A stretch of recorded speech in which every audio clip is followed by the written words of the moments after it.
except during those public comment opportunities, just so the task force knows kind of who's on the task force.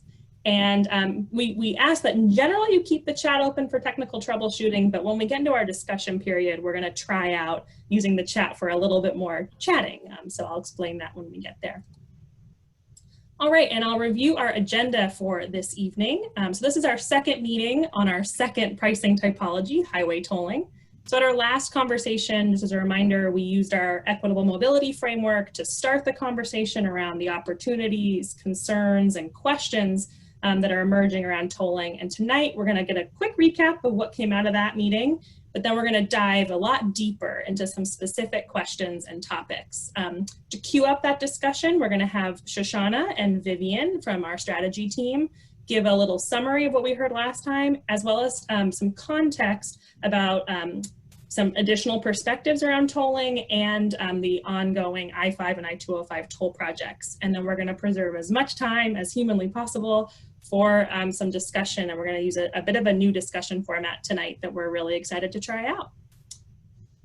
But before we get into all the fun stuff, some housekeeping. Are there any edits or questions about our meeting 8 summary before we finalize that? Seeing no hands or comments, I'm going to consider that final, and we'll add that to the record. And now I would like to invite any members of the public to join the queue for public comment. I will say that we did receive one email comment from Corey Parrish that was included in the email sent to you today. So that's in your records. But if anyone wants to provide verbal comment, can you please raise your hand now?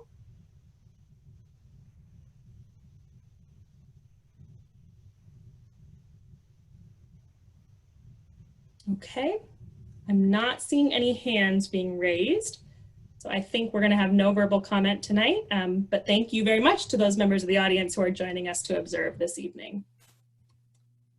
And now just a few project updates. I want to kind of stop and just kind of congratulate you, celebrate you, give you a round of applause, because we've reached a really big milestone in this really big project. We are halfway through. We're on month or meeting 9 of an 18-month process, and that's a lot of time and a lot of work to be doing together. So I just wanted to quickly recap some of the accomplishments this group has made of the hours that you've put into this process. We adopted a charter and a working agreement to guide our work together. Then we reviewed the history, or a very quick but intense history of transportation planning in Portland and why centering equity and racial equity is so important in this work. Then we developed a working draft equitable mobility framework that we've been using ever since, and we continue to refine as a living document to really center our work on equity.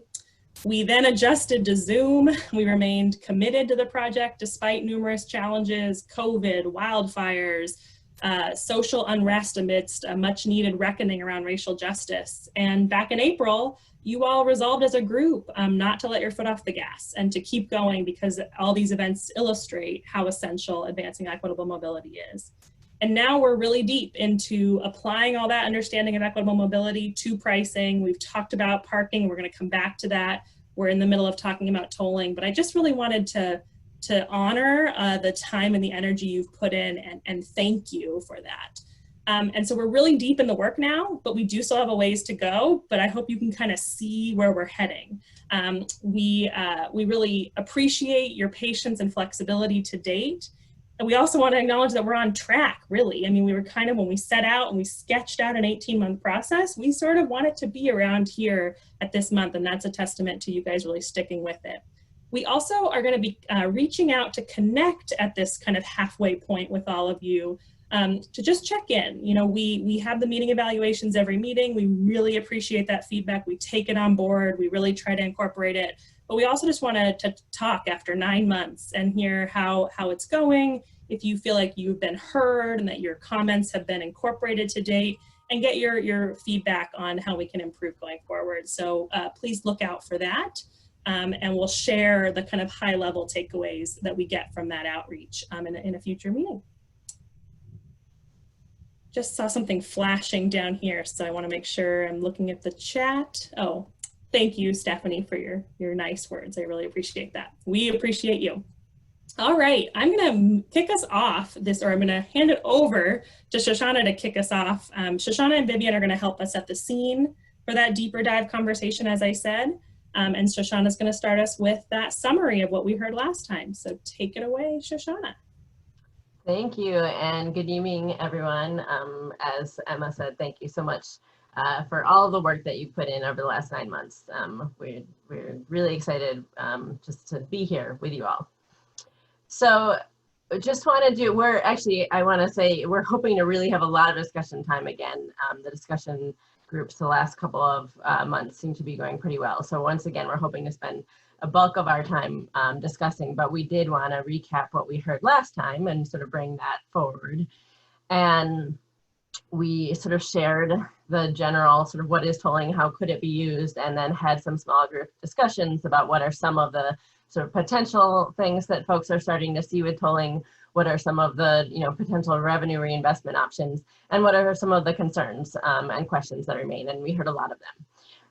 As far as what we heard, that tolling has the potential to do, if we send the right price signals and raise prices, it does have the potential to reduce vehicle miles traveled or reduce driving.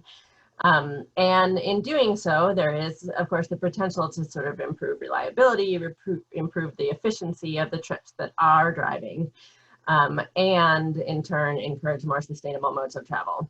This then can lead to improved air quality, reducing climate and health impacts, and definitely heard feedback that this can especially be true along the areas where, in a corridor that might be tolled, could see some of the potential benefits. Also heard feedback from folks that this, by increasing efficiency and improving circulation, there are economic benefits. Goods can move more efficiently, and this can even lead to more sustainable job creation. So definitely in the discussion groups, we know that there was the identification of a number of potential benefits from a tolling program. The next category of things that we all discussed as a group was if we were to generate revenue through tolling. And again, as we've talked about this all along, the goal of any pricing program, whether it's parking or tolling or cordons or whatever, is really about the system improvements that it could bring, not so much the revenue. That said, we all recognize there's revenue that is generated, and so it's important to talk about what could be done with that revenue. And so some things that we heard from you all on the revenue side are to really prioritize revenue towards that system efficiency, towards managing the demand and helping the system run better, as opposed to using it as is often traditionally used in toll programs around the country, more for highway maintenance or highway expansion. We definitely heard a specific interest in transit as a potential revenue use, whether that's expansion or improvements or fares. Also definitely heard that revenue should be prioritized towards BIPOC communities, towards benefits to BIPOC communities.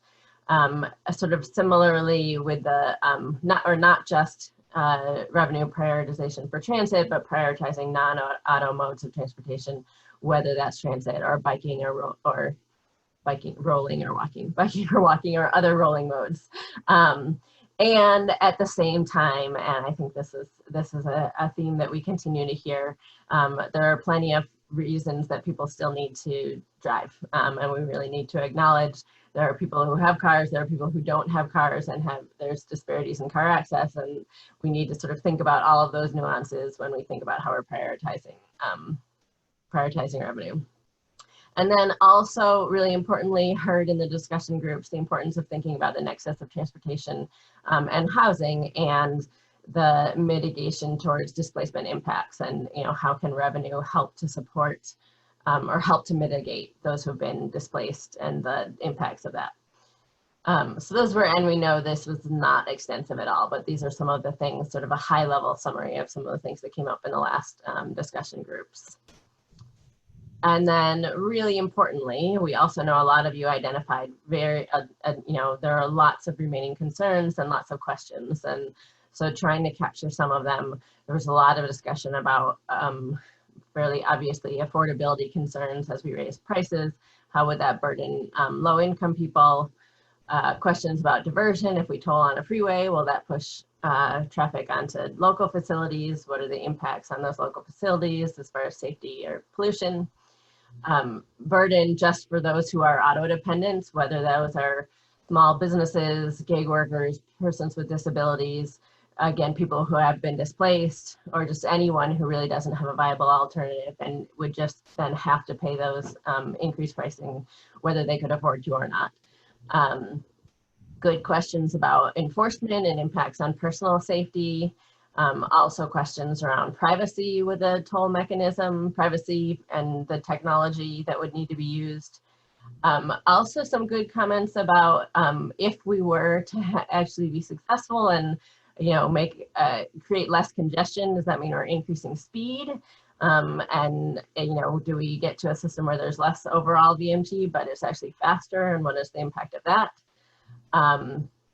Some comments about, I think, sort of wanting to know or recognizing that we as a group sort of need to do more to articulate what would be the objectives. Is it demand management? Is it revenue? Is it climate? And that might lead us towards different recommendations. Also good comments that not all VMT is the same. And as we think about recommendations, are we just trying to reduce VMT, or are we treating electric VMT, or people who are driving in carpools? Should that be treated differently than just someone who's in a single occupancy vehicle and a traditional combustion engine? And then also impacts to freight, and how do you evaluate, maybe there are higher economic costs, but freight is able to move more freely. How is that evaluated? Benefits and negative impacts.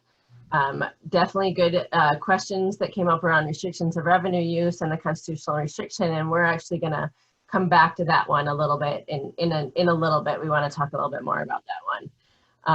And then also definitely acknowledging that there's a lot we don't know when we're diving into this. Who's driving during peak time, who would be most impacted, what sort of toll rate are we talking about, what sort of revenue are we talking about, all sorts of details like that. So that was a high level summary. I'm sure there are some comments that are not we didn't catch in there, but a lot of what we heard, I think, fell into some of these categories. So I want to pause there for a minute and ask if there are questions. Yeah, and just to clarify, we're going to have a lot of discussion time in the latter half of the meeting, dive a lot deeper into this. I think at this point, if there's any just clarifying questions about not sure kind of what we mean by how we've captured it, or I'm wondering if one of my colleagues might be able to we have a bit of a more comprehensive summary that we sent out in advance, and we can share that link in the chat so that you can just make sure we've captured your feedback. But any clarifying questions or concerns, something isn't showing up here that you did discuss last time?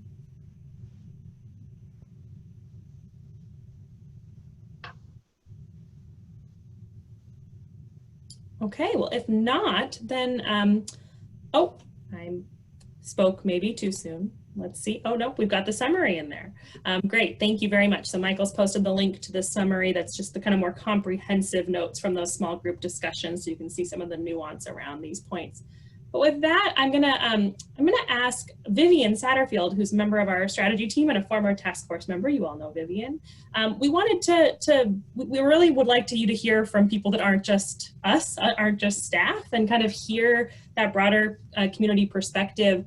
And tolling we've been talking about it for several years now in the Portland region, and Vivian's been really involved in those conversations. So I'm going to turn it over to Vivian just to kind of share some reflections and her own perspective, talking about tolling for a while. So Vivian, over to you.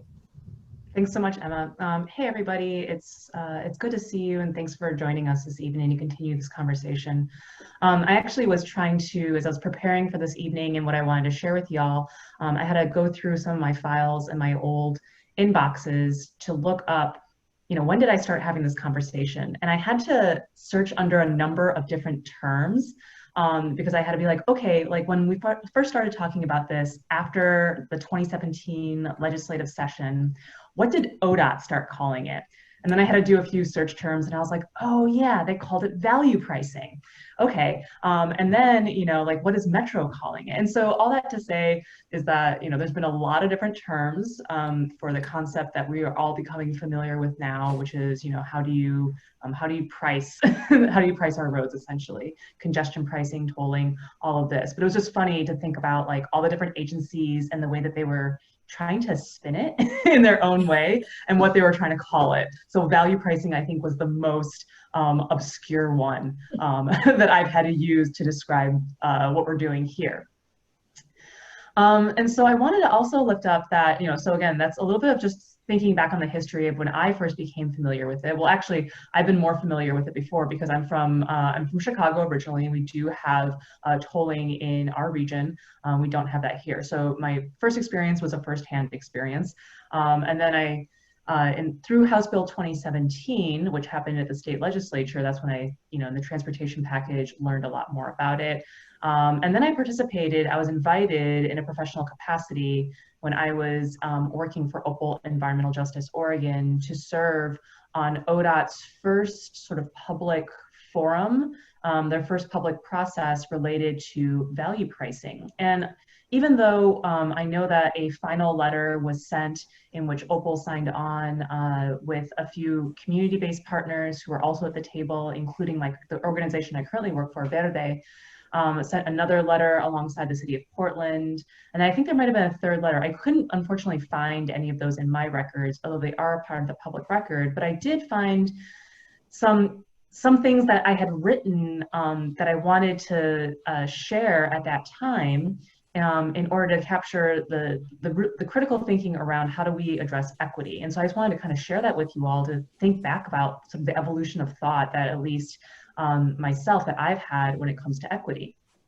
So some of the points, some questions and considerations that I had back in 2018 was around income equity. How are low income groups negatively affected?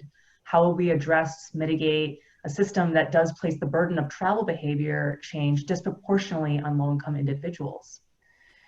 Because we were looking at both I-5 and 205, I also wanted to ask a question around geographic equity, which interestingly enough, some of the Clark County representatives from across the Columbia River were really framing a lot of their discussion points around this point of geographic equity. I don't think I share their exact thinking on that, but I did want to talk about geographic equity.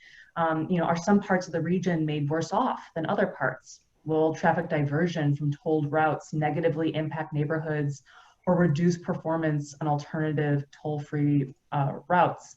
And I want to share that. I want to pause right there because that point, actually, my thinking did change through learning and participating on the ODOT process. What happened was, because they were studying both I-5 and 205 as an East Portland advocate and as someone who was really concerned about the high crash corridors, in East Portland, my original thinking was, well, don't do any tolling on 205 because if you do tolling, the diversion will only happen on the roads that we have, from 205 in East Portland, and those roads are already, high capacity. They're already high speed. They're already high crash corridors because we don't, the grid isn't fully built out as much as it is along the I-5 corridor. So that was my original thinking, was like, we shouldn't look at all at 205. But the more I learned about how the systems worked, my evolution, like my thinking did change. And I, at the conclusion of it, was supporting, and I think my ultimate vote, of advice, my advisory vote was to examine tolling of both I-5 and 205. But I just wanted to share with you all kind of like why I was thinking that way at the time, what changed, and how I still think about this question of geographic equity. Some of the other points that I was thinking about that time included modal equity. Are public perceptions with regard to encouragement of multimodal transportation addressed? For example, some people believe it's not fair to offer the same travel time savings to those who pay a toll as to those who do the right thing by carpooling or take transit. I also wanted to lift up, what do we do about low income drivers? Because the increased likelihood of having less schedule flexibility, right? Because you have to either punch into a time clock or concern about late fees from daycare drop off, et cetera, may cause them to more highly value reduced congestion and greater time reliability, but then end up paying for it. So clearly thinking a lot about the lived experience and the reality of life of low income people. How's that going to impact them? And then lastly, just lifting up that like, hey, a lot of other places have done this. So, how ready is our region to think creatively about how to alleviate these equity concerns using toll revenue? So, I don't know how it feels now to look back at those comments and be like, oh yeah, so many of these things like we were already starting to think about and already starting to ask the right questions. And also it's like, oh, we don't have that much more clarity from that time. But just wanted to sort of share that with you all because, this conversation around how do we price our roads is happening in a lot of different jurisdictional spaces. It's happening at the state level continuously with ODOT. It's happening at the regional level with Metro, and then it's happening at the city of Portland as well. I think that the city of Portland is probably doing the best at trying to coordinate with all those jurisdictions. I think from my observation, I can say I don't think they're actually all talking to one another. And they're all trying to convene their own advisory groups, which I don't think is a good idea, but just wanted to kind of share with you all sort of what my first impressions were, at least back in 2018, and some of the questions we were raising then. So happy to answer questions if any of you all have them. Thank you so much, Vivian. We really appreciate that, and that kind of, I was going to say historical perspective. 2018 isn't historical, but the looking back perspective, what's the same? How these threads are really similar, but also the moment we're in, the spaces we're in. It's really, really valuable. And I want the task force members to feel free to ask any questions of Vivian if you want to expand on any of that, or we can get into it in the later discussion. But any questions that folks want to raise right now?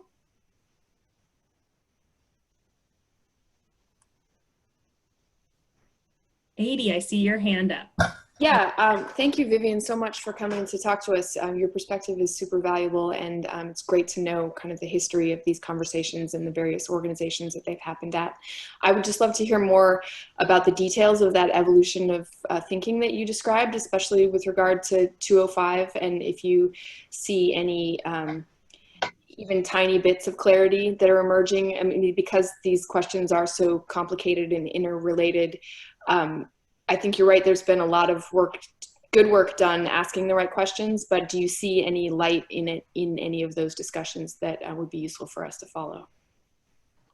Thanks for the question, Adi. I think that the light is actually the fact that the POEM task force is here and continuing to move the conversation forward, and that there's more certainty when it comes to timelines about we're going to come to a decision point. We're going to make a decision. I mean, when I was a part of that task force, the advisory group with ODOT, it felt very nebulous, and no one could tell us the key things that you want to know. How much is it going to cost? When is it going to be implemented? And who's going to do it? I think that those are still the same questions that we have now, but we're closer to having the answers, and we're closer to those timelines now. And then in terms of the evolution of my own thinking, it was actually through a lot of the technical presentations. And so although I know that for POEM, so much of our work has been just like absorbing information and learning, that was very similar to my experience at the value pricing space, but that's also what helped me understand, like, oh, this is about our highway systems, which, I'm actually not very familiar with because I'm not a regional driver. I don't own a business. I'm not looking at it from that perspective. I'm looking at it actually only from like a pretty narrow set of modalities and like necessities in my personal lived experience in the communities that I work with. So, kind of receiving the technical information and then being told, well, here's what happens if we don't toll 205 and we only toll I-5. And they could model some of that. But then I realized, I was like, oh, we need to look at this as an entire system, because our regional congestion, our freight corridors, how goods and services moves actually is that much larger system. And so, yeah, that's the most I think I can share about how and why my thinking changed. Thanks. Great, thank you. Aaron, I see your hand next. Yeah, and thanks again for kind of giving a longer perspective. I guess, like, having jumped into this fairly recently in comparison, like, do you see a common thread in the challenges to overcome to kind of get us to where we want to be? Like, do you see like the same patterns, like you're explaining the same things, or as this has continued to kind of move forward, are we just seeing kind of more conflict or more differing opinions and different stakeholders? I guess I would love to see, like, is there like a more of a clear picture of the challenge to overcome in order for us to kind of get it across the finish line with those decisions? That's a good question, Aaron. I don't know if I have, I don't know how to actually answer that, other than to say that there's some areas that I think actually do deserve more robust conversation, because I never have received adequate like information about, which, you know, I think in some of the letters that myself and my colleagues sent, I know that, you know, myself and my now boss, Tony DeFalco, we were really concerned around how it was going to be enforced. I mean, this is the time that we were still fighting for driver's licenses. And so we were really concerned around, like, what's the automated enforcement? How do you do tolling? I mean, because I'm familiar with other areas and everything's done by a dashboard, you know, like, that's cool, but like, what happens? Like, how do you track that with people? We don't want to, you know, create these negative situations for folks when you're trying to create a positive one. So privacy, enforcement, and then, you know, we'll get into this later in even today's conversation, which is around, you know, how do you complement some of the things that we're thinking about with viable alternatives like running transit. And so I think there's a number, I think what's complicated is that we're quilting together all these different conversations in different jurisdictions, different entities and different funding, and we're trying to be in the same direction, but it's not quite like gelling yet. I'm talking a lot with my hands because it's the only way I can think about it. Thanks, Vivian. We'll do Stephanie, then Sharifa, then Andy, and then I think we got to move on so we can get to discussion. But Stephanie, go for it. Oh, you're still on mute, Stephanie. Thank you. Thank you, Vivian, for your description of your education and tolling on the West Coast. My statement is just rhetorical. I'm so frustrated over humanity's inability to act on the climate crisis that when I look at some tiny little part with tiny little action like tolling that could reduce emissions, and we still can't get it done, I feel even more frustrated. And so I'm just feeling like there's a huge cultural opposition to pricing fuels and to pricing road use. And I don't know if we can ever overcome it. But I appreciate so much all your efforts, but this is my rhetorical position is that I'm very worried and I'm frustrated. But thank you very much, Vivian, and all of you. Thank you for sharing, Stephanie. Sharifa. Hi. I heard you because you said it was an ODOT advisory committee or task force, right? Yes. Yeah. So can you explain as briefly as possible why the Banfield and 26 are not being considered for tolling? Yeah, I believe it because, you know, ODOT was being responsive to the legislative direction coming out of House Bill 2017. And that legislative intent was fairly specific in what ODOT assets they wanted to be looked at. And, and I shared a link in the chat too, because Vivian was talking about there's a wealth of technical information shared through that process, and feel free to leaf through that. I think that this question came up a lot in that process, Sharifa. It's a very good question. All right. Shoshana? And I'll maybe just add that very, very recently, like in the last month or so, and when we're done with this section, I'll talk just a tiny bit more about what ODOT is doing. But ODOT has started to show a different, another map where, and this is very far in the future, they're not really, it doesn't yet mean that much, but I think they're recognizing more and more that, the nature of the regional system, and they're now showing not only, there's some specific projects, which again, we'll show you on I-5 and I-205, but they're showing sort of the larger whole I-5 and I-205 toll region plus 405 and 84 as potential sort of future areas with, I think, everyone for the last 3 years, everyone has asked that question. And I think they're starting to recognize that, yes, eventually we're going to have to think about a more comprehensive corridor. So just in the last month, I've seen it on the map actually as a potential. Great. Andy, you get the final word in this section. Yeah, I think much of what was touched on in the last couple of comments relates to what Vivian brought up as geographic equity. And that is a lingering issue that I don't think has been tackled adequately. And sometimes there's an explanation that stands up for geographic equity, but if you don't have an explanation that stands up, then it's a political decision, and political decisions are fragile. And that's why processes explode and come apart, because there is not a logical basis.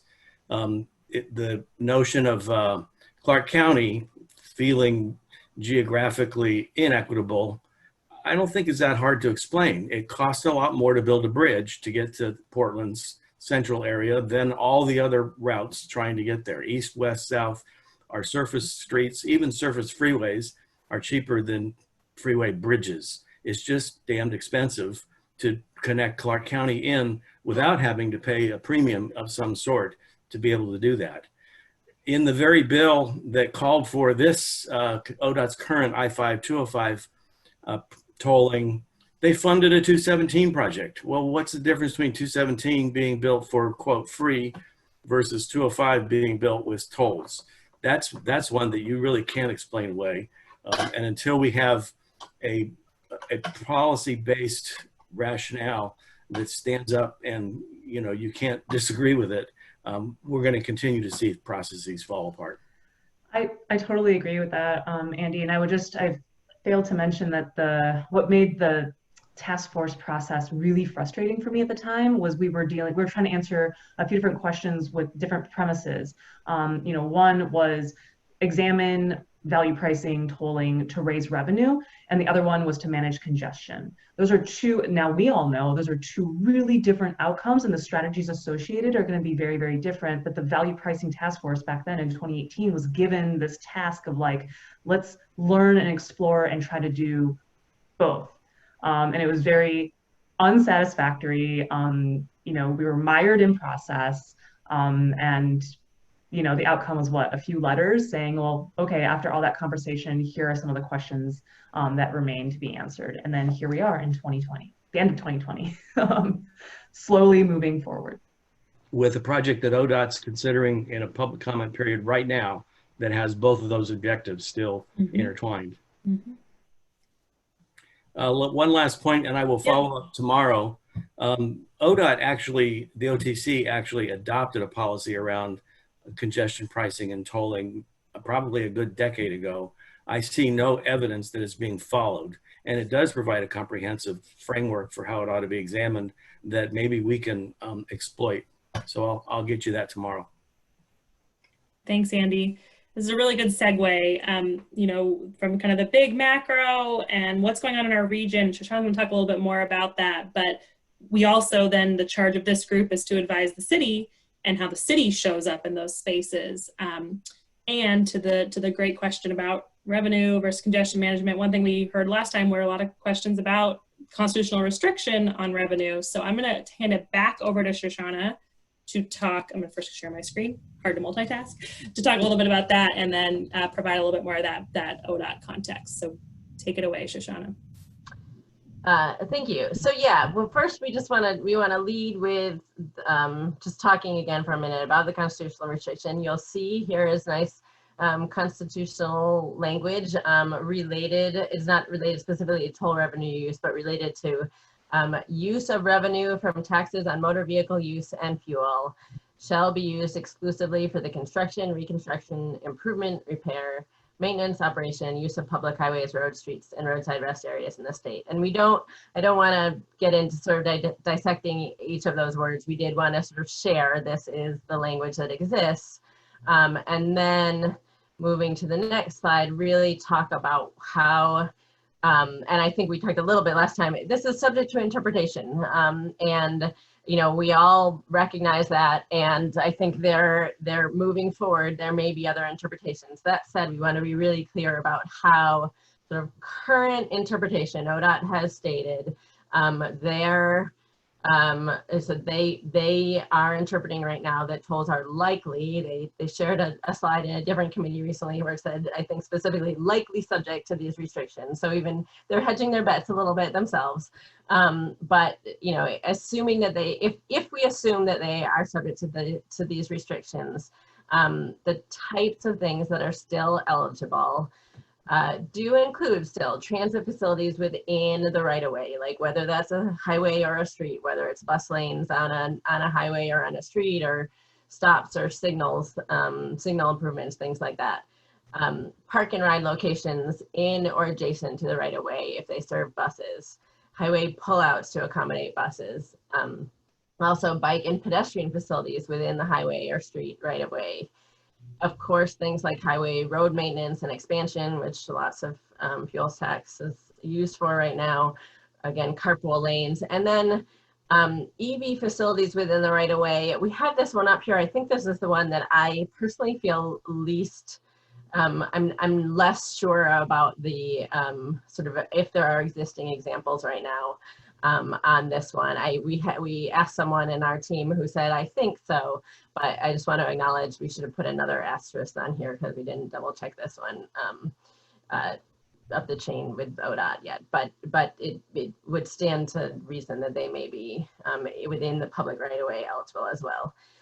Then really clearly things that are pretty definitely outside of the eligibility are transit service, transit fares, other incentives for mobility options like bike share or e-scooters, or, you know, we've seen proposals where that you would just be giving cash rebates back to folks, things like that. Other programmatic expenses likely would not fall within the constitutional restrictions if they stand this way. And then just to sort of be really clear what we're talking about, some sort of hypothetical examples. It means we could, you know, you could theoretically use money for improvements in MLK, in 82nd, in Rose Lane projects and the right of way, even on neighborhood greenways, if you wanted to make sure they were functioning well in an area near a toll project, or again, for things like highway transit and carpool lanes. And again, these are not meant to say these for sure could be funded with toll revenue, more that these for sure are things that are eligible within the constitutional restriction language. So when we get into the conversation later, we'll talk more about, you know, how folks are feeling about if you would have to use revenue for the types of eligible expenses, or if, you know, it seems like there's really going to need to be other things. But so, you know, we can't change the interpretation or get into too many details about that, but we do want to be as clear as possible about what is in and out, assuming that it is restricted right now.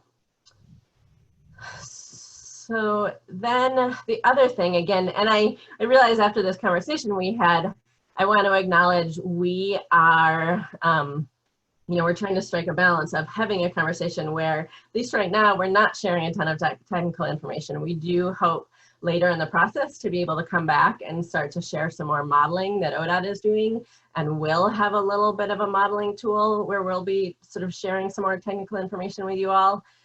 Right now, we are trying to sort of dig in at more of a theoretical level. I'll share that I think in this, in the many agencies and many years of conversations that are going on,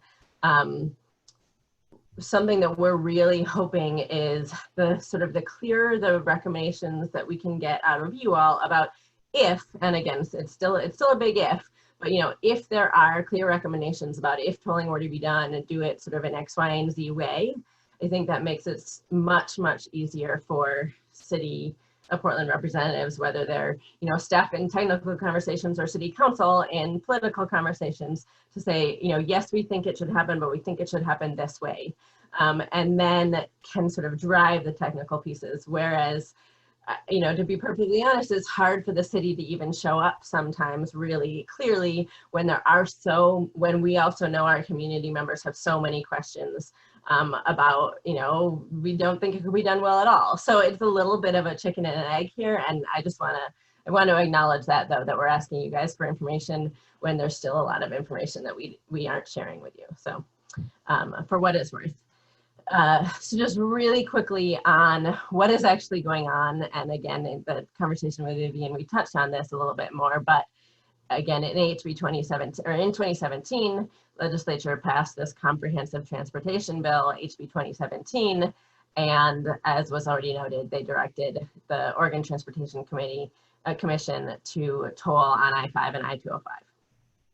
Since then, the task force that Vivian mentioned, which was called the Value Pricing Feasibility Advisory Committee or something, did go through and do more modeling and do more technical analysis and began to show that tolling on I-5 and I-205 shows promise as far as as again has already been acknowledged, towards really the dual objectives that they've been talking about, shows promise both for managing congestion and for raising revenue.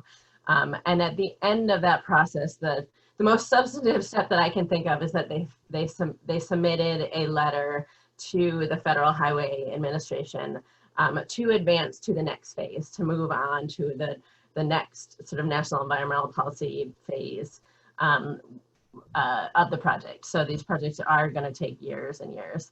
And they also trimmed down the locations a little bit in that first process, and we'll show you the map in a minute.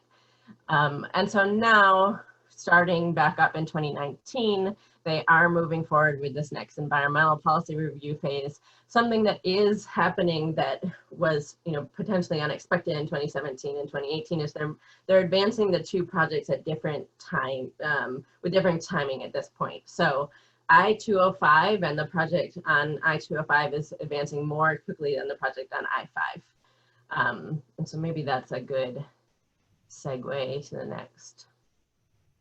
So this map shows the at least sort of the draft project locations for the two projects. And again, right at the top, you'll see that ODOT is sticking very strongly with, for both projects, saying they really still have dual goals: manage congestion and generate revenue. And I-205, they narrowed in that first phase of the project, they narrowed down to really focusing on Abernathy Bridge, sort of either just at or very close, as well as this wider sort of hatched area you see on the map between about Stafford Road and Oregon 213, sorry. And there is already a planned sort of widening and seismic improvements project happening there, and so that area mirrors much of the capital project. And there's a lot of discussion about, could the tolling pay? The other thing we should be clear about is the Abernathy Bridge also, there's a planned construction project. And so, back to why those two areas, some of it was because there are these improvement projects in both 205 and I-5. And so marrying the projects with tolling, although as Andy pointed out, there was also 217 and they didn't do that. And I don't have any explanation for that.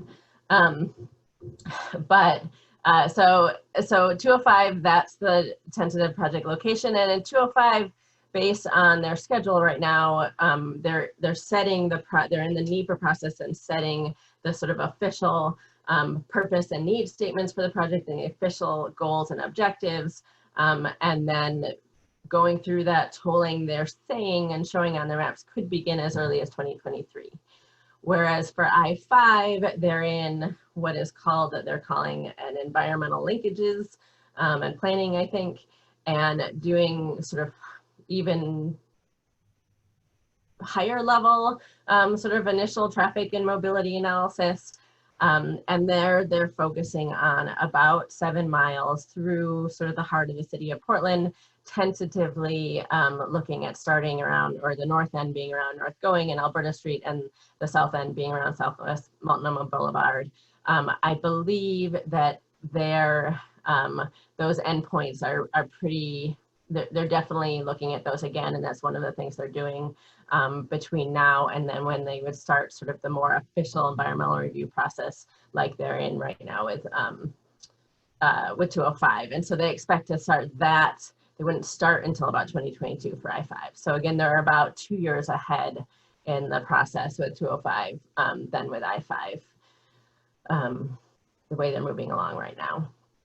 And so this was a ridiculously little amount of information for these two very complicated projects. And we thought about having ODOT come in and do a much more robust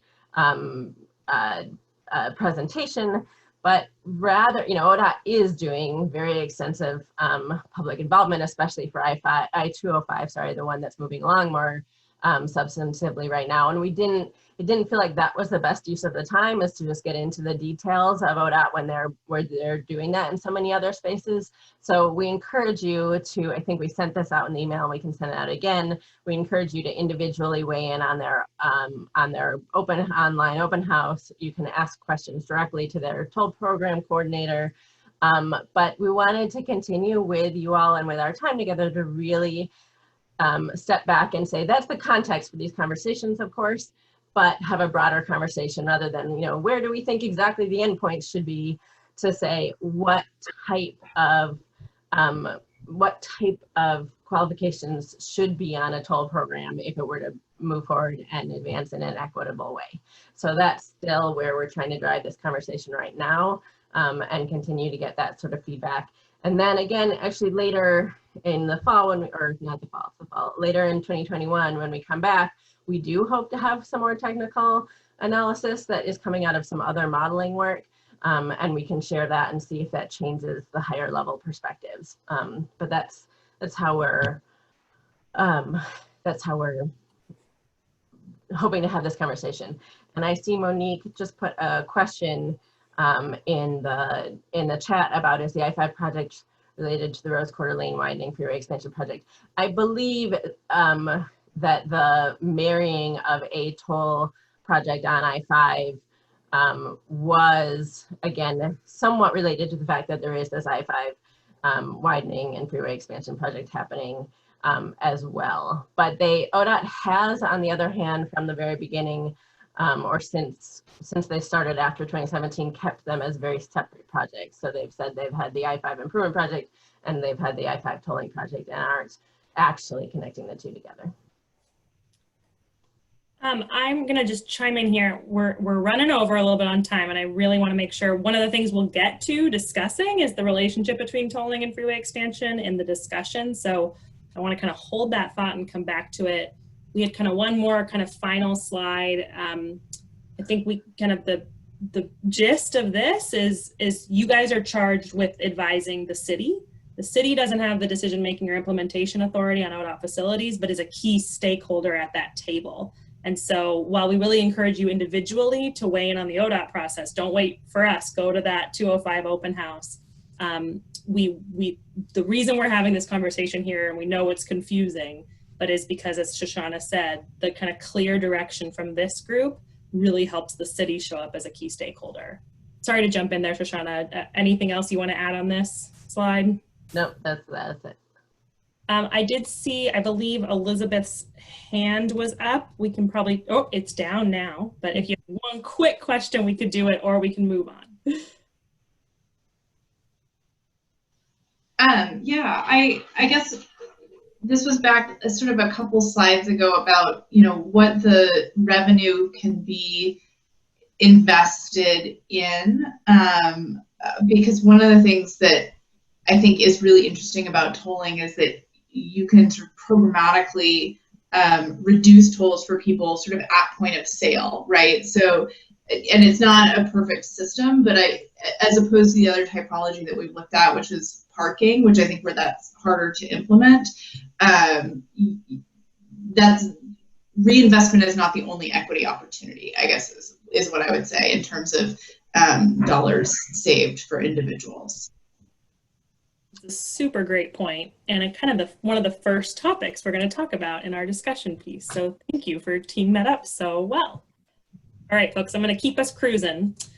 So for the rest of the meeting, we are going to do a discussion thing. And for the last 6 meetings or so, we've broken you into groups, and I think that's been working really nicely. We've really enjoyed it. We've got good feedback.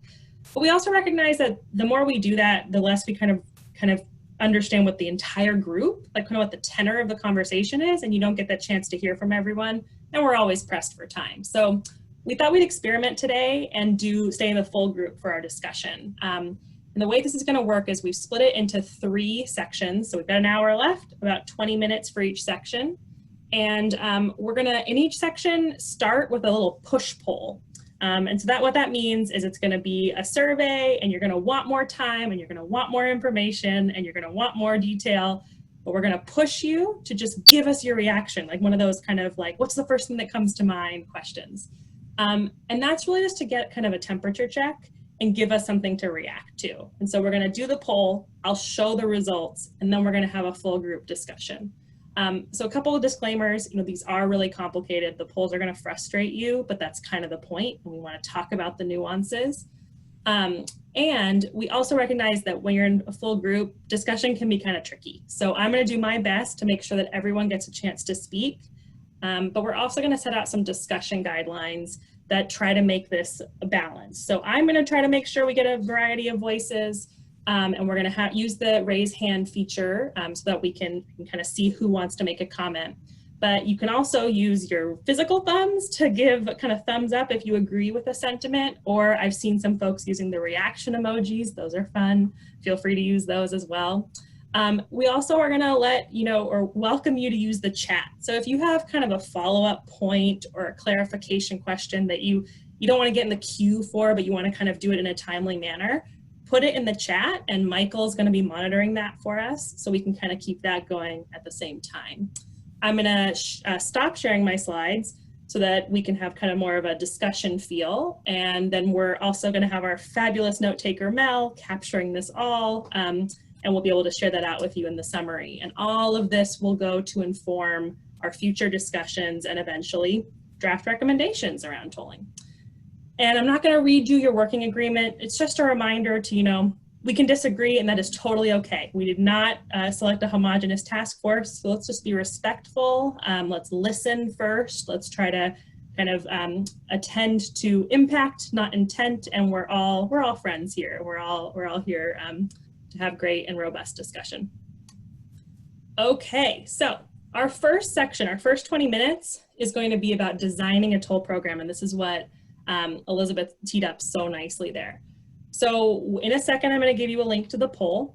I'll do that via the chat, and you'll go and respond to it. I'm going to give you just a couple minutes to do that.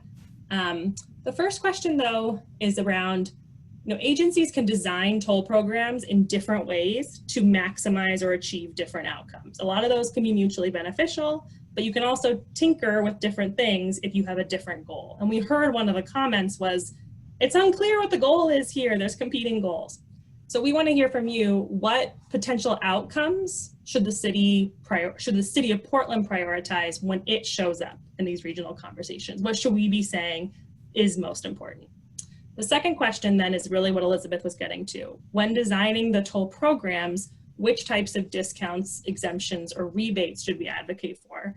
And I recognize this can be a tough question. And in our discussions to date, we've identified a lot of different groups that we'd either want to minimize burdens for or provide benefits for. And this is going to force a little bit of prioritization. And that's because, in our last meeting, we talked about the efficacy of demand management often means you can't give a discount to everyone. But we're not trying to say one group is more or less important. We're really just starting a conversation about what might be the priorities for things like discounts, exemptions, and rebates. So I thank you in advance for your patience and your grace as we try something new. I'm going to stop sharing my screen. And everyone should be able to access the chat. And I just put a link in there to a SurveyMonkey survey. Can I get some thumbs up if people are seeing this? Okay, so if you click on that, it should take you to the poll. And these are ranking questions, so you can use that first column to kind of rank 1 through 5 or 1 through 4. If something is not a priority for you, there's an NA. I don't care about this. I don't even want to rank it. Feel free to use that. I'm going to give you a couple minutes to process and reflect. And Emma, just a clarification point. While we value our guests, this is an exercise for our task force members, correct? Thank you so much, Mariana. Excellent point. Yes, we absolutely value our guests. We welcome you to come back next time with public comment, but we are trying to get a gauge of our task force members' responses. So thank you so much. I'm having a hard time with this. So I go into the chat. So if you go into the chat, Sharifa, you should see a SurveyMonkey link. Do you see that in Zoom? Chat. Yeah, and I click on it and nothing, it just tells me to copy it. Okay. So it's not giving you the hyperlink. Oh, I got it. Okay. Sorry. You're fine. Thank you for your patience as we work through this. So Emma, if I missed this, 1 to 5, so 1 being not as important as 5? Absolutely, yep. 1 is your top, 5 is your lowest, and if something is just really not important to you at all, you can click that NA.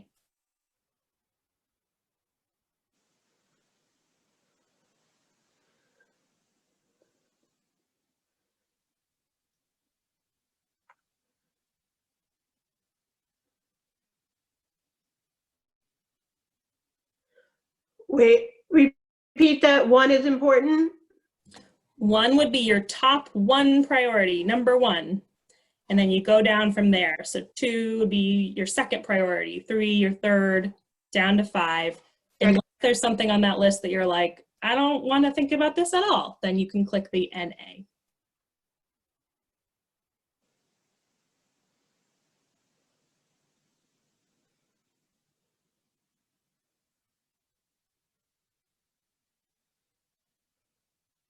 Looks like we've got 9 responses so far. Thanks, folks. I'll give you another minute or 2. And if I was more tech savvy, I'd put on music, but I think that that will just create confusion.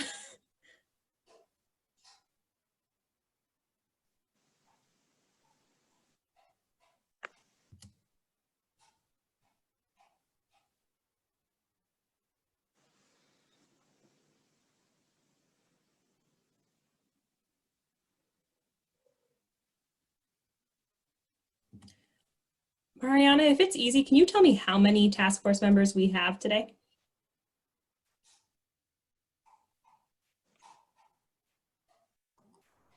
$17. Okay. Well, actually 16. Ashton left early. Okay. That's great. I'll just kind of keep an eye to make sure we've got everyone's responses before I share.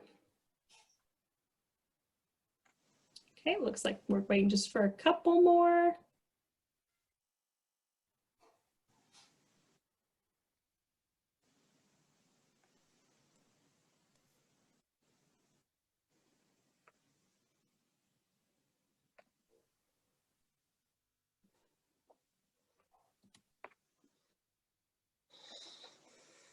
All right, I think I have everyone in. So drum roll, please. And we will look at the results. Let me refresh one more time. Okay. So for our first question, which was about what kind of outcomes or factors should we prioritize, are folks seeing the bar graph? Can I get a thumbs up from Michael? Thank you. Okay, so here's what we had. And the way that SurveyMonkey does this is it takes all your rankings, gives it a weighted score. And so the table below has some more breakdowns, but it looks like the kind of most highest ranked was minimizing burden on low-income Portlanders. So that really making sure that this is the number one thing should be that minimizing that burden. Followed very closely by an overall VMT reduction and mode shift away from driving combustion engine cars. Improvements in travel time and trip reliability, high up there as well, knowing that that's also kind of a co-benefit. A lot of these are co-benefits, I'll say. These are not mutually exclusive in any way. Traffic diversion then is the next one, and then maximizing revenue potential is down there as the kind of the lowest of the priorities. And in terms of the kind of non-applicable, we had a couple people say travel time, diversion, and revenue were just not priorities. Looking down at the designing toll programs for our region, the discounts and exemptions and rebates, low income being the highest priority, persons with disabilities next, then zero emissions, and then high occupancy vehicles. Oh, actually, nope. Don't look at the chart, look at the table. I think that our high occupancy vehicle one is actually slightly higher than zero emission vehicles. Okay, so what I'm gonna do now is stop sharing so we can get this kind of feel that we're all in the room together. And I'm going to invite folks to get in the queue to share some reflections there. Maybe we can start with, you know, someone who ranked minimizing the burden on low-income Portlanders their top priority. Can I ask someone to kind of step forward and share what was behind their thinking for that first question? And Shoshana, I see your finger. I just wanted to, we already had something that came up in the chat. I wonder if we should start there. Thank you. Yes, this is great. Bao had yeah. Oh, sorry. I was going to say, Bao asked, you know, I didn't see reducing greenhouse gas emissions as one of the important outcomes for question 1. So Aaron chimed in, you know, is that covered with VMT? And Bao said, you know, it's not if you have electric vehicles. I don't know if Bao or Aaron, you wanted to chime in a little more on that. Yeah, hi. Yeah, I'm thinking about, yeah, I remember, sorry, excuse me, cannot talk today. I remember one of the chart in the charter, one of the goals for the task force is to, I remember is reduce greenhouse gas emissions, right? Like climate goal. And then there's obviously equity goal. So I'm thinking, you know, if we kind of, you know, not spelled it out, particularly in this discussion that really lost opportunity. That's what I'm thinking. So, you know, the whole reason we designed this program, the tolling program, so that we can achieve the highest priority goals.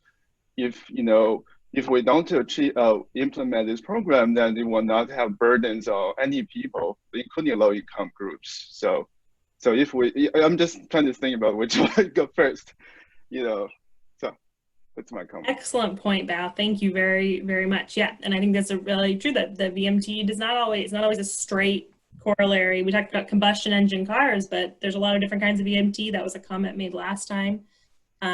And so the climate, and I saw a lot of emoji reactions kind of chiming in with your reminder that that is a big part of our charge. So thank you very much.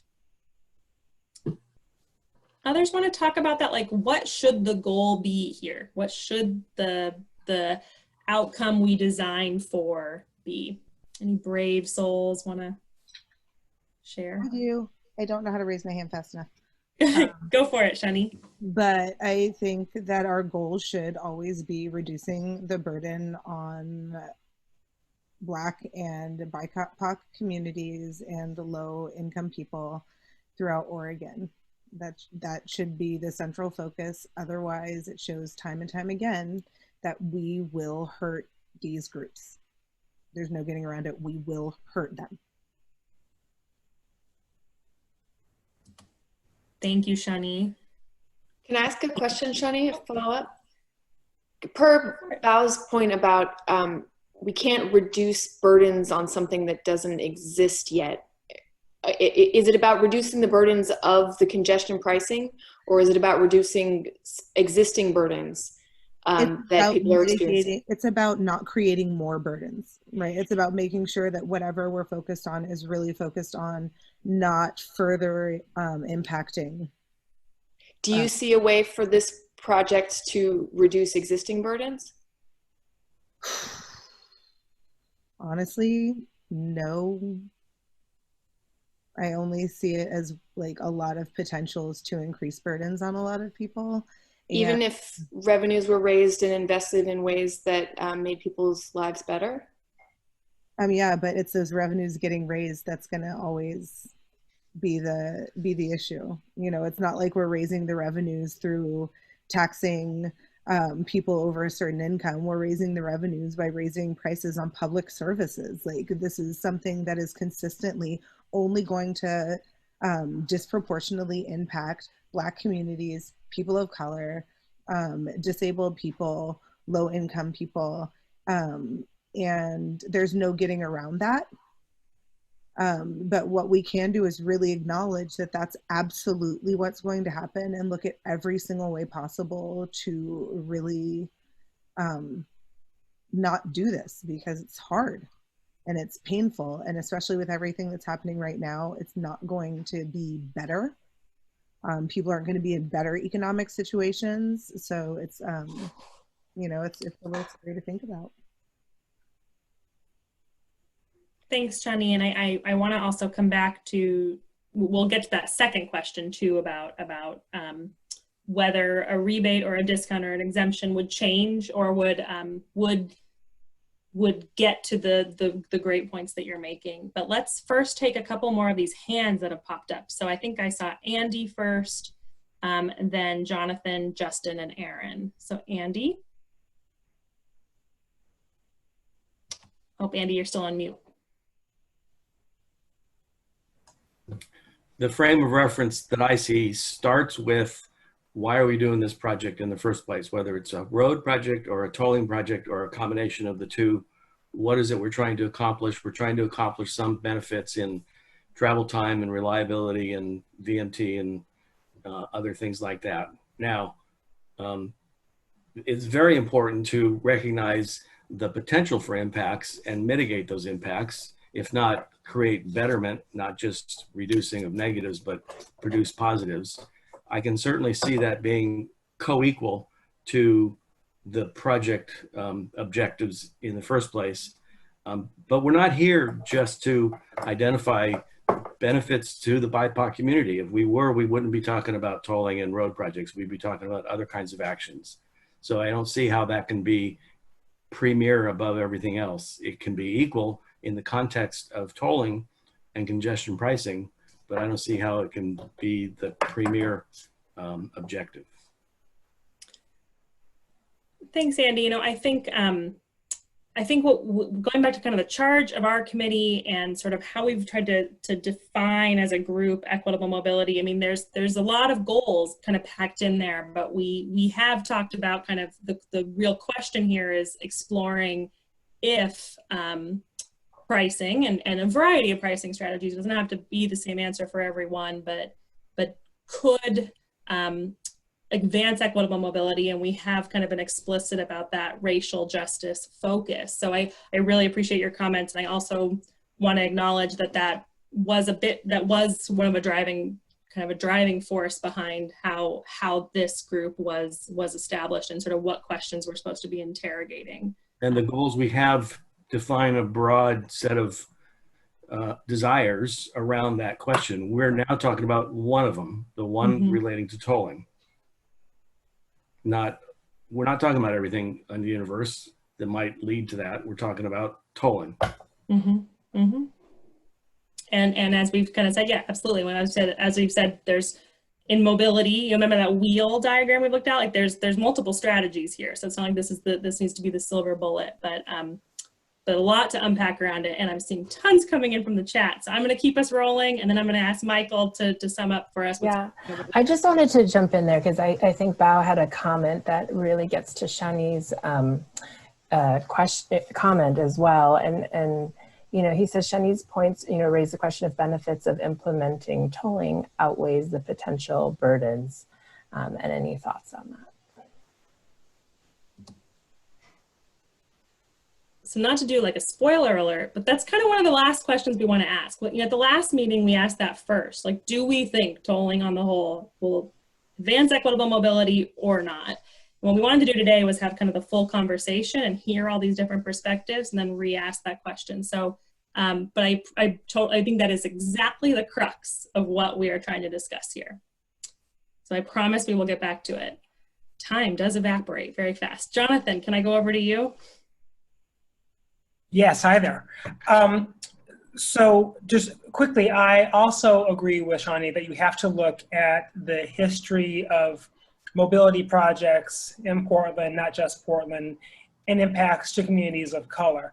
That said, if you're talking about revenue, if you're talking about, you know, greenhouse gas emissions, VMT reduction, travel time reduction, et cetera, at the end of the day, achieving those goals to varying extents requires resources, primarily capital.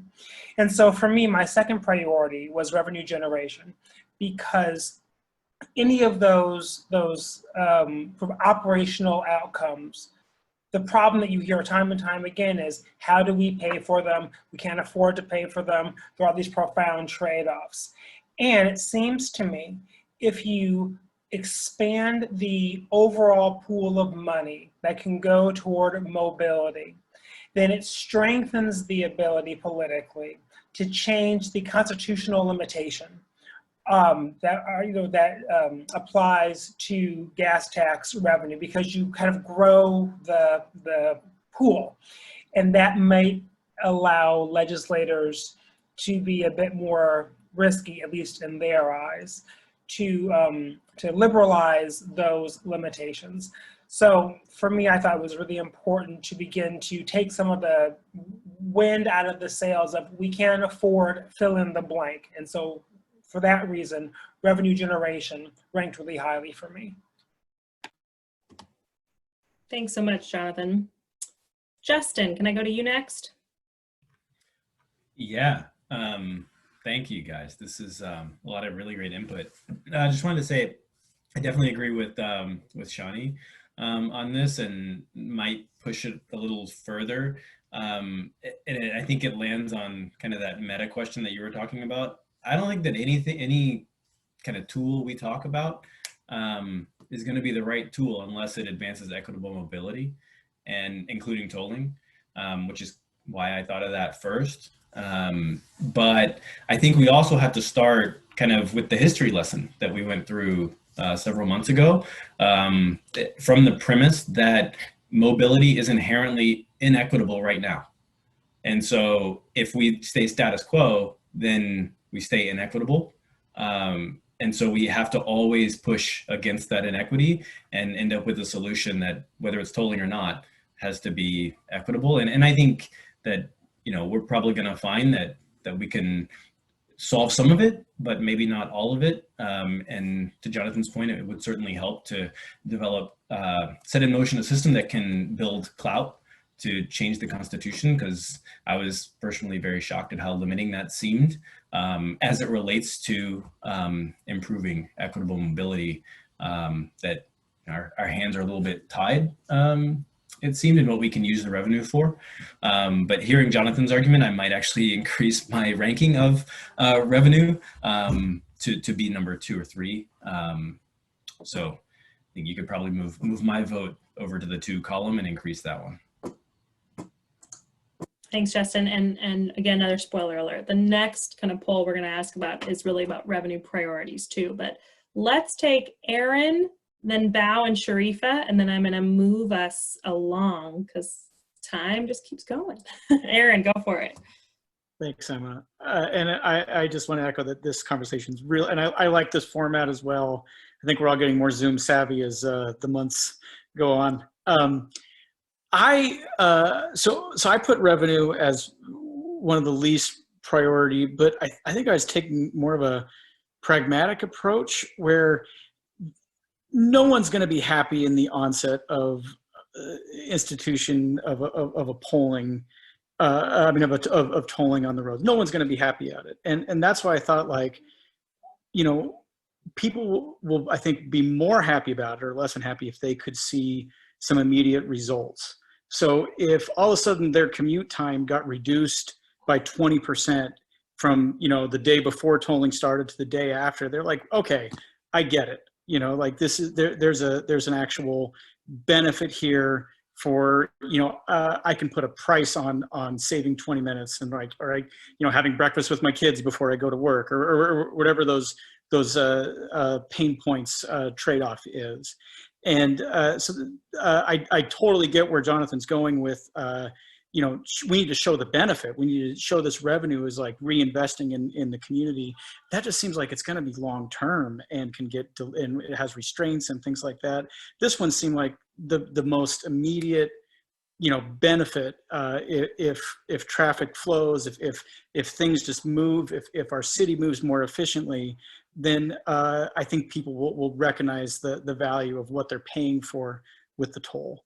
And then just really quickly on Shani's point, and maybe this is absolutely ridiculous, but couldn't we just completely exempt everyone under a certain income level from having to pay tolls whatsoever? Like, couldn't that be a recommendation? Like, I totally agree that we should eliminate the pain points for people that have been disenfranchised for this entire time, the people that have been pushed further and further out of the city, the low-income people of color. I mean, couldn't we just say, okay, if you make under a certain amount for your household or as an individual, no tolls, you're exempt, and there's a process for that. And then, like, businesses and freight and people that can afford it, or at least the pain point won't be as bad, they'll be the ones. And maybe that won't have as big of an impact on the tolling, but like there's a reason why we couldn't say that, to do our very best to take into account the equitable nature of these decisions, right? Thanks, Aaron. That's a really good point. I'd love to see either emoji reactions or comments, and I invite you, we're going to have to move on pretty soon to the next section, but that second question was about discounts and exemptions. We saw the highest ranked one there was for low-income drivers, and no one said that was not a priority for them. So I think there is consensus here around that as an important design feature or potential design feature. I'm going to have Bao and then Sharifa, and then we'll move to the next section. There's never enough time. Go for it, Bao. Thank you, Emma. And I really appreciate the comments of the group. Two things quickly. So number one, I personally view the revenue as a byproduct of a major program. So it's really how you see the relationship between, is the revenue your goal, or it's like revenue is product of your major goal. So number two, really I want to follow up regarding Shani's point about the potential burden. I'm just curious if ODOT has set in stone they are going to do this anyway. They just ask us or the city to how we do that. Because I'm thinking about many previous comments from the group that the burden for qualifying, who should qualify, who should not, should you install a GPS tracker or your vehicle? So eventually the unintended consequences, the burden might really outweigh any maybe near-term benefit. So I just really want to keep that in mind when we design the program. So back to you. Thank you. Thanks, Bao. To your question about is it going to happen? Is it a done deal? Shoshana, I look to you. I know HB 2017 had language that was like ODOT shall do this, but they're going through this whole process. So I wonder if you have a sense on kind of how much of a done deal tolling is on those areas. Not much more than what you just said. I mean, the legislature didn't say think about it. They said do it. That said, it's super complicated and it's taking years and years and lots of thinking, and things change, and it could change. I think you know, one of the other questions that we have later is there's also consequences of not doing it. And, you know, often the other thing that they'll do if congestion is going to increase is then continue building, you know, with widening projects. And so that's the, COVID notwithstanding and all the potential changes, if eventually a region gets back, there is expected to be more people and more traffic. And so at some point you're left with some way of doing that. Is it building more? Is it tolling? Is it something? And so how can we develop recommendations to deal with some way to accommodate people getting around in the most equitable way. Yeah, that was sort of a long answer. I mean, there's no way to know if it's 100% enough community outcry could stop something, but they are moving forward as if they're going to do it right now. Thanks. Sharifa. Hi. I make mine really brief. I think that there's, and of course it's going to be a little bit negative coming from me, but I think that we're dealing with I think at least from the disabled community, I can only speak for myself, there's an element of mistrust that is there. For example, I mean, you can only just look at the lawsuit against PBOT with ADA has been in effect for, what is it, 30 years, and my neighborhood is just now getting curb cuts. And so I think, and also you do look at, you know, revenue does drop off cliffs and stuff like that.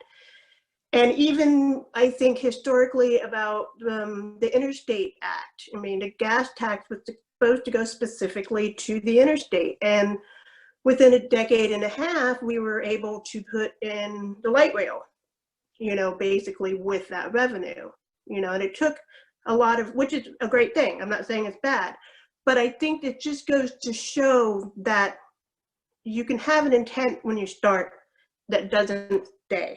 And I think particularly with marginalized communities, we've experienced it a lot. And so that's one, unfortunately, I don't think it's a hurdle that anybody's ever really going to get over, but I think it's something that it needs to be where you hit this resistance, it's founded in experience. That's I hear you. Thank you very much for sharing that. Elizabeth, I see your hand up. Can you make it like a 1-minute comment? Yeah, absolutely. I think one thing that I don't see on here is local control of decision making. And so as I think about the idea of ODOT moving forward with this, and that being at the state level, but the tolling that they're talking about doing is focused here in the Portland area. And so I would hope and expect that the city would show up and be looking, whether it's in the design of tolling projects or how that revenue is reinvested, to be seeking a lot of local voices in that, and that the voices of the Portland area and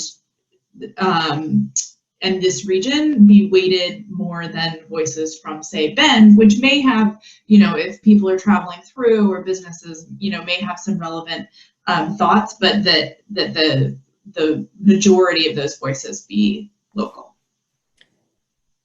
Thanks, Elizabeth. And once again, you're clairvoyant because you've teed up the next conversation super well. I'm going to move us then to our section 2, which is about complementary strategies and revenue reinvestment, where we have an exact question on how important local involvement in toll revenue decisions is. So similar exercise, I'm going to paste the link in the chat. So I think we're all kind of seasoned experts now on how to do this. So I'll give you about, I'm going to challenge you to do this one in 3 minutes. The first question is going to ask you to rank some potential priorities for complementary strategies and/or revenue reinvestments. I know this is hard. It's like choosing between children, but try it because it'll give us something to talk about. And then that second one is about the local involvement. So go forth, take the poll, and we'll be back in a minute.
Okay, we've got about half of folks in, about another minute. I promise if we do this again, I'll work out the music so that we can get some interlude.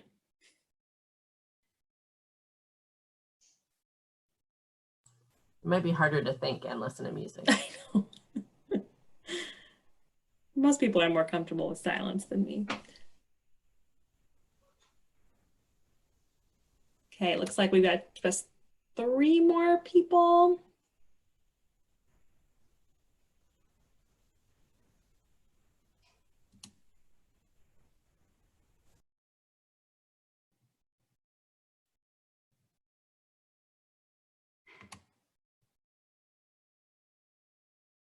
All right, we're all in. Let me zoom so that we can see what we're dealing with. And I will share my screen once again. Okay. So, yeah, Shoshana. I'm reflecting on that last question and wondering if I can share one last thought or about, sure. Is this a done deal? I think, we've been trying to be very clear with you all that we're asking for feedback, certainly with the other strategies like parking, we're thinking of new strategies and could the city move forward or not. It is true that in this one, the city of Portland is not the decider. ODOT and the state legislature are in charge here, and they have made a decision. So it is in many, even though we keep saying if, the choices really are, is there a recommendation, sort of a strong recommendation to City Hall and to PBOT and BPS leadership and how they show up in this conversation to push for the right things, or is there just a no, we don't think it can happen, and so and they can continue to show up and say no, we don't think so, and maybe that will stop it. But it is because they're not the decider, it is a little bit of a different question, and I feel like we should just be. That is important to acknowledge that part, that they just regardless of what the city of Portland does, ODOT and the OTC may move forward, and so it in some ways becomes more important to think about help to guide how, or not, or to say, no, we really strongly think you shouldn't, and they can try as hard as they can. But I just want to be clear. Thanks, Shoshana. This is complicated, guys. We so appreciate your patience as 9 months in, there's a lot to unpack. Okay, I'm going to share the results. So on this first one, what complementary strategies or reinvestment or what complementary strategies are most important to evaluate, and or what areas are most important for potential investment of revenue? So really that pricing isn't the silver bullet. What are the other things we need to see? And can people see this bar graph? Can I get some thumbs up? Okay, great. Number 1 was transit service and operations. Number 2, transit infrastructure, so transit. And number 3, subsidized transit passes. So really that transit importance shining through here. Cash rebates to low income drivers is the next one, followed by biking and walking, financial incentives for mobility. Sorry, these are all chopped off. Improvements to nearby local roads, electric and or clean fuels. And then last are our highway maintenance and highway expansion. And we'll share all this so you can dig into the numbers if that's something you're into. And then how important is local involvement? This is the question Elizabeth teed up so nicely. Almost everyone said very important. One person said somewhat important. And then we did get an other. If I trust ODOT more, I would say that local involvement is less important because the system has to be managed as a whole. As it is, local involvement is very important.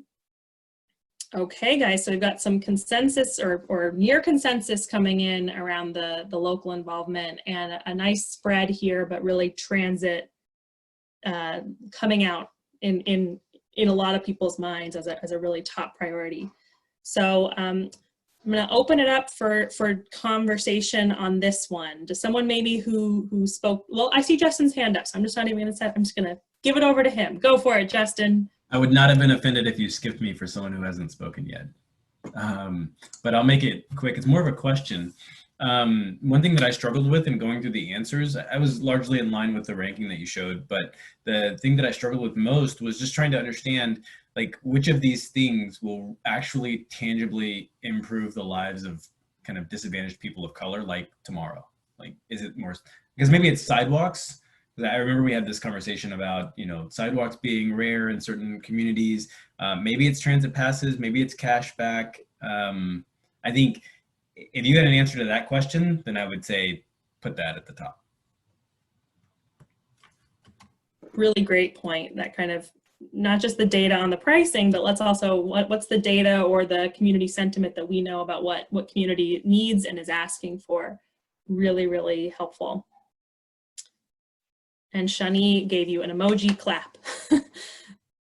Others who want to share. And Justin, I didn't mean to just say that was a great comment. I think it's something we should look into. So we'll document that for follow-up as well.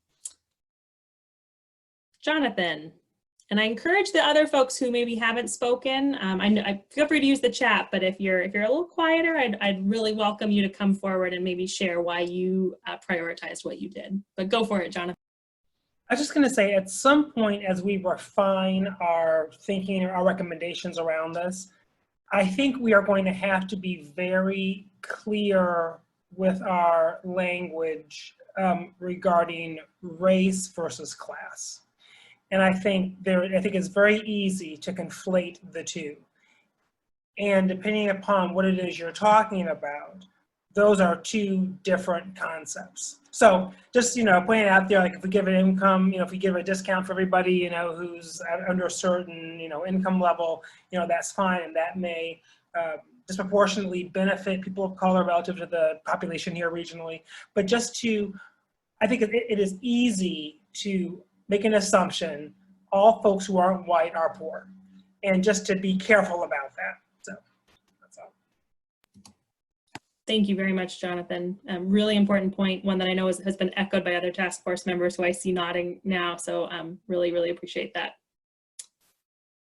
And more emojis. I love the emojis. Anyone want to talk? And maybe, oh, Esme, I'm sorry. Esme has her hand.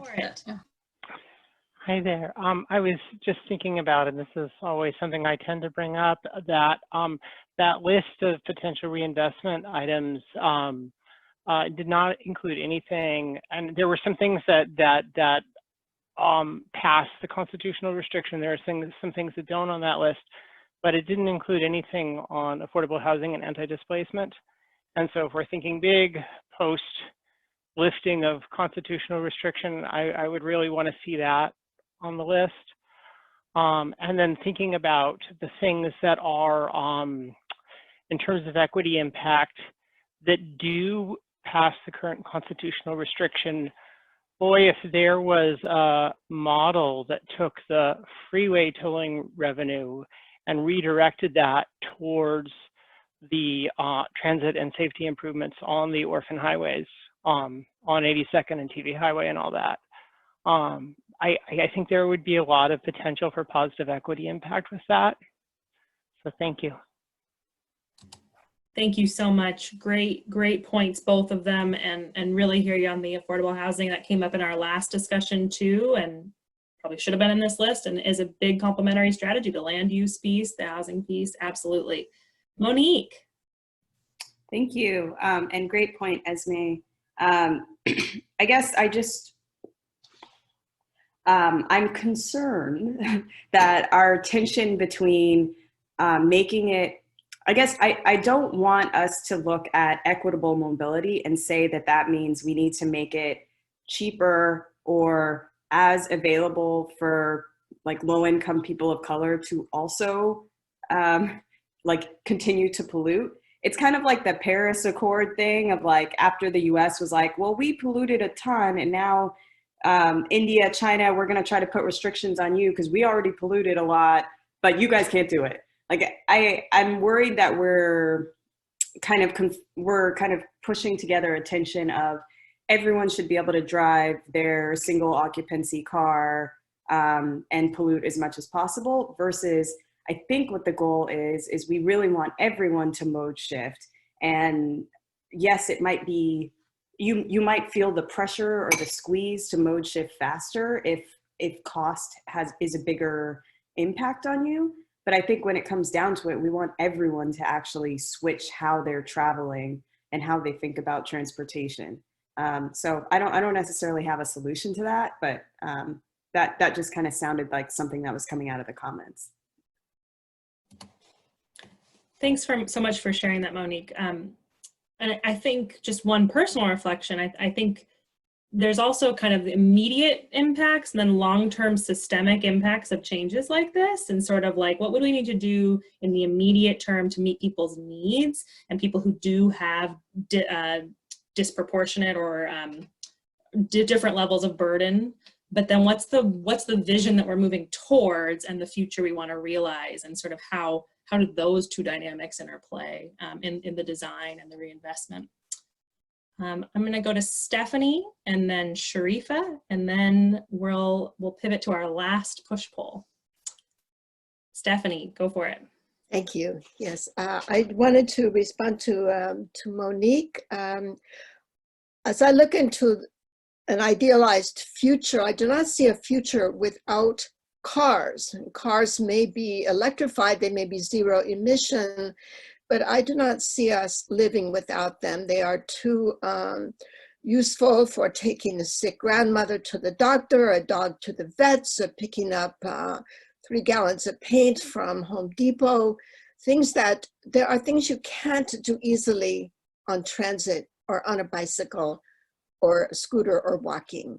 So we are always going to need vehicles. The point is to change the way in which we access vehicles. Maybe we don't own them anymore. Maybe we share them. Maybe we rent them by the hour and leave them in one part of the city and for another person to use. But I think that we have to make sure that we have cars in the picture, because they are very necessary, and no city in the world, no matter how advanced, no matter how much it's Copenhagen, there are cars there. People use them. So I think we have to look at zero emission vehicles and access to cars. And one of the criteria for judging mobility inequity is lack of access to vehicles, right? So I think we want to make sure that we even up the playing field. And so I think we need to have a fairly nuanced view of cars in our future. Thank you.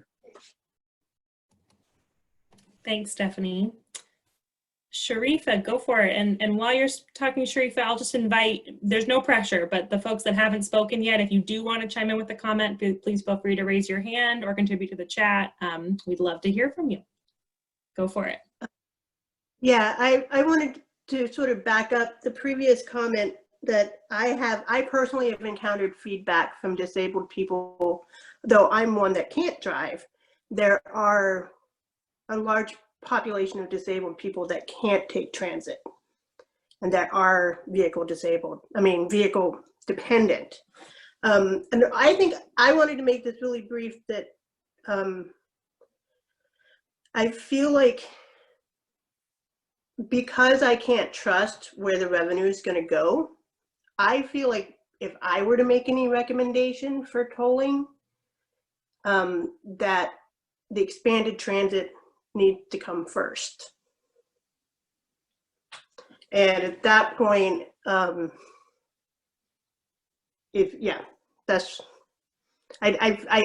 don't like the whole notion of the carrot, oh, we'll raise the revenue and we'll have a bus on every street in Portland or whatever.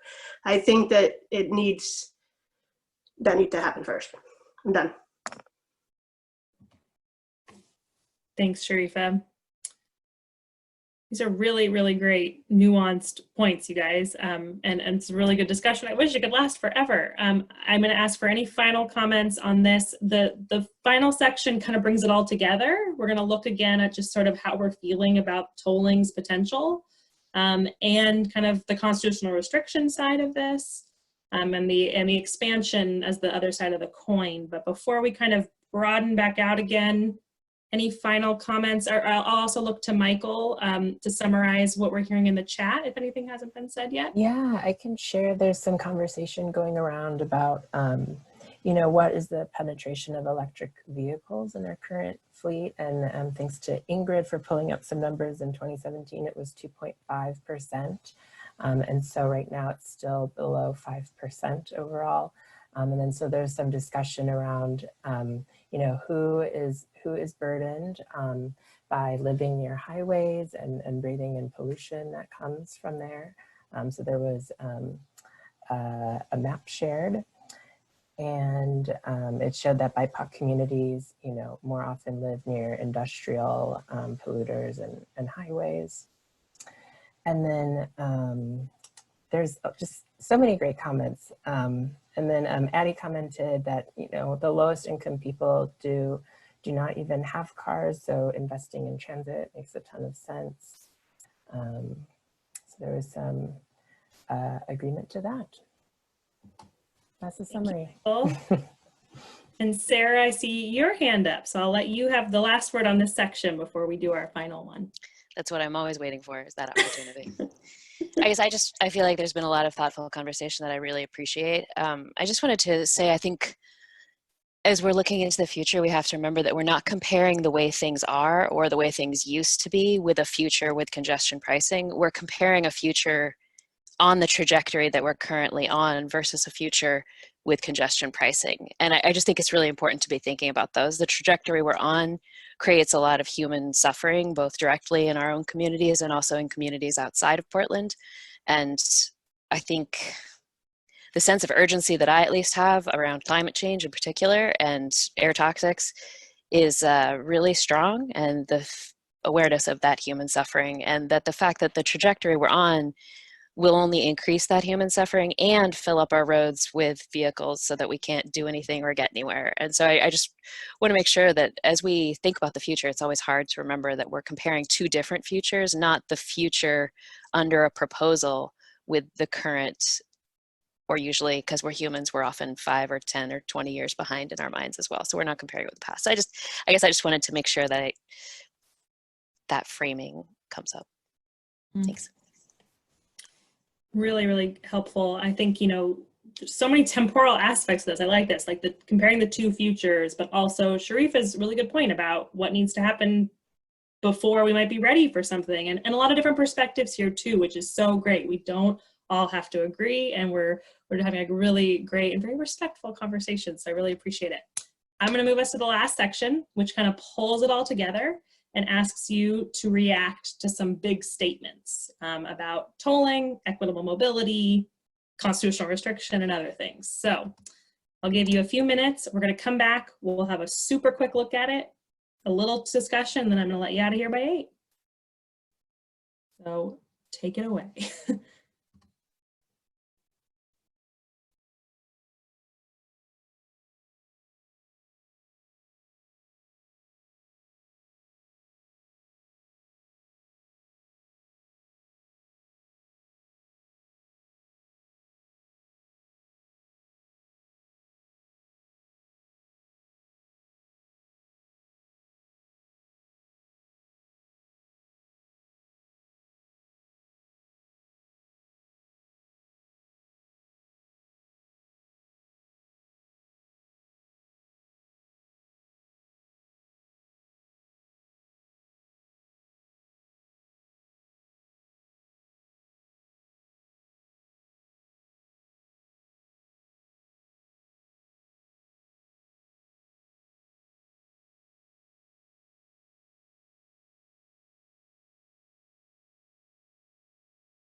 Okay, it looks like I just need a few more folks.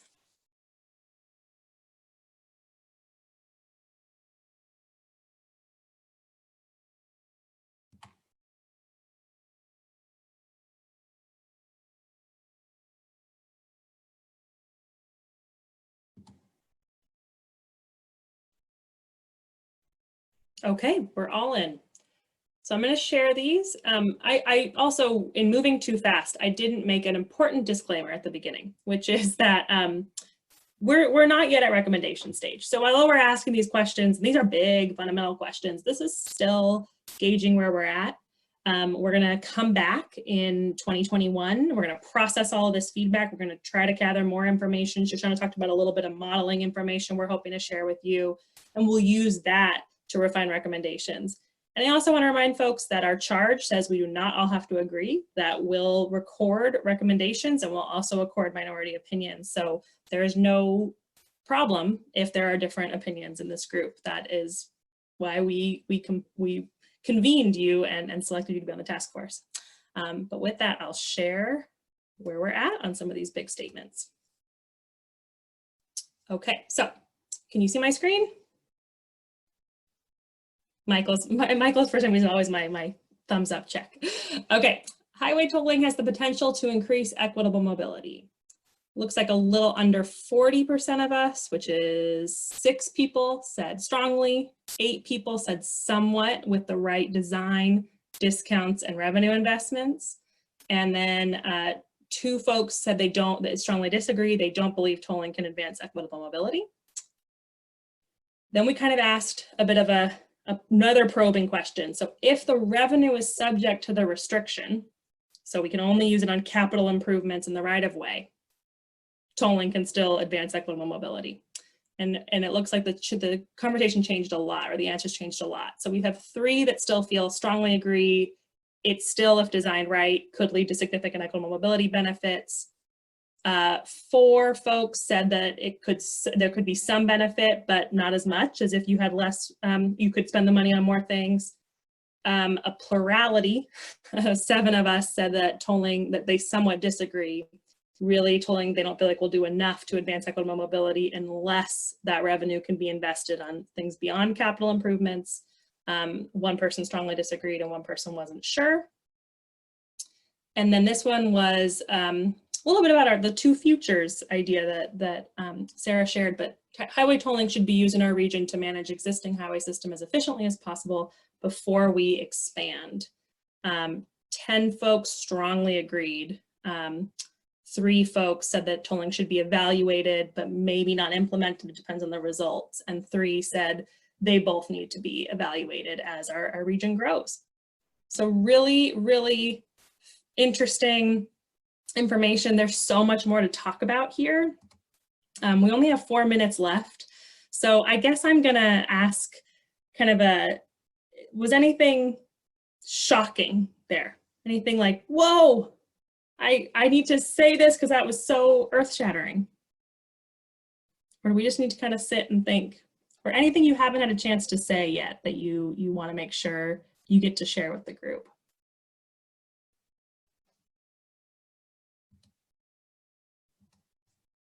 And if not, that's okay too. We can wrap up.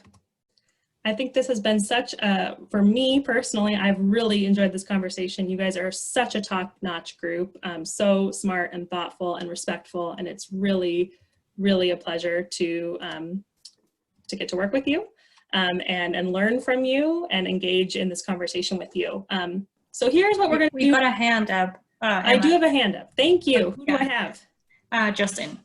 Justin. Me again. Hey, one thing that I was noticing, cool statistic, by the way, the 45%, that totally makes sense. One thing I was noticing in like just driving around the suburbs is just how, and I think we've hit on this, is just how much our system is designed, like structurally for cars. And I think that makes this a really hard kind of upstream battle, because it's just like everybody's got 2- and 3-car garages to fill. And once you've made that investment in the garages and the cars, then like the incremental cost to you is pretty low. And I know we've hit on these numbers, and the whole idea of tolling is to increase that cost. But like, I think the incentives are just so far against it. And I mean, we can't go back and unwind the suburbs and all of that, but just to put it out there, like, so that we don't forget that it's just so structurally built. Yeah. cars. Totally. Really, really important note to end on. I mean, I think this 18-month process kind of feels like so daunting, and yet I say to Shoshana all the time, like, we need so much longer to have these conversations because this is such an upstream conversation, and and as you could see from this conversation that went from climate to housing to trust in government, I mean, there's so many themes packed in here. But you're absolutely right. Like, we're dealing with a system that was designed one way, and we're talking about whether and what and how you might do things to make it work a different way. And if this is the strategy worth trying. So folks, to wrap us up, like we did with parking, what we're gonna do is take all this feedback. We're gonna read that chat. We're gonna process all this survey feedback, all the questions you raised last time. And we're gonna go away and do a lot more thinking and compiling of information. And like parking, we'll be back next year to review that and then see how we can take all this and come out with some recommendations for the city. We really welcome feedback and further thoughts though. There's so much to unpack. You can email us at any time. If you want to hang out after we sign off here and chat with us too, that's great as well. But next meeting, just to keep the train moving, we're gonna move to a new typology and we're gonna introduce it, look at it through the framework, and it's a new one. It's commercial services and right-of-way access, which will be a little bit of a different part of our brain, different questions to consider, but get a lot of commonalities. I'm going to, when I stop sharing my screen, I'm gonna put this SurveyMonkey link in the chat because we would love your feedback on how this crazy experiment of keeping us in a big group worked. But mostly we just really want to say thank you once again for your time, your dedication, your thoughtfulness, and for being with us today on Indigenous Peoples Day. So thank you so much, everyone, and have a great rest of your night. Let me get you that meeting evaluation link. Guys, good night. Thank you so much.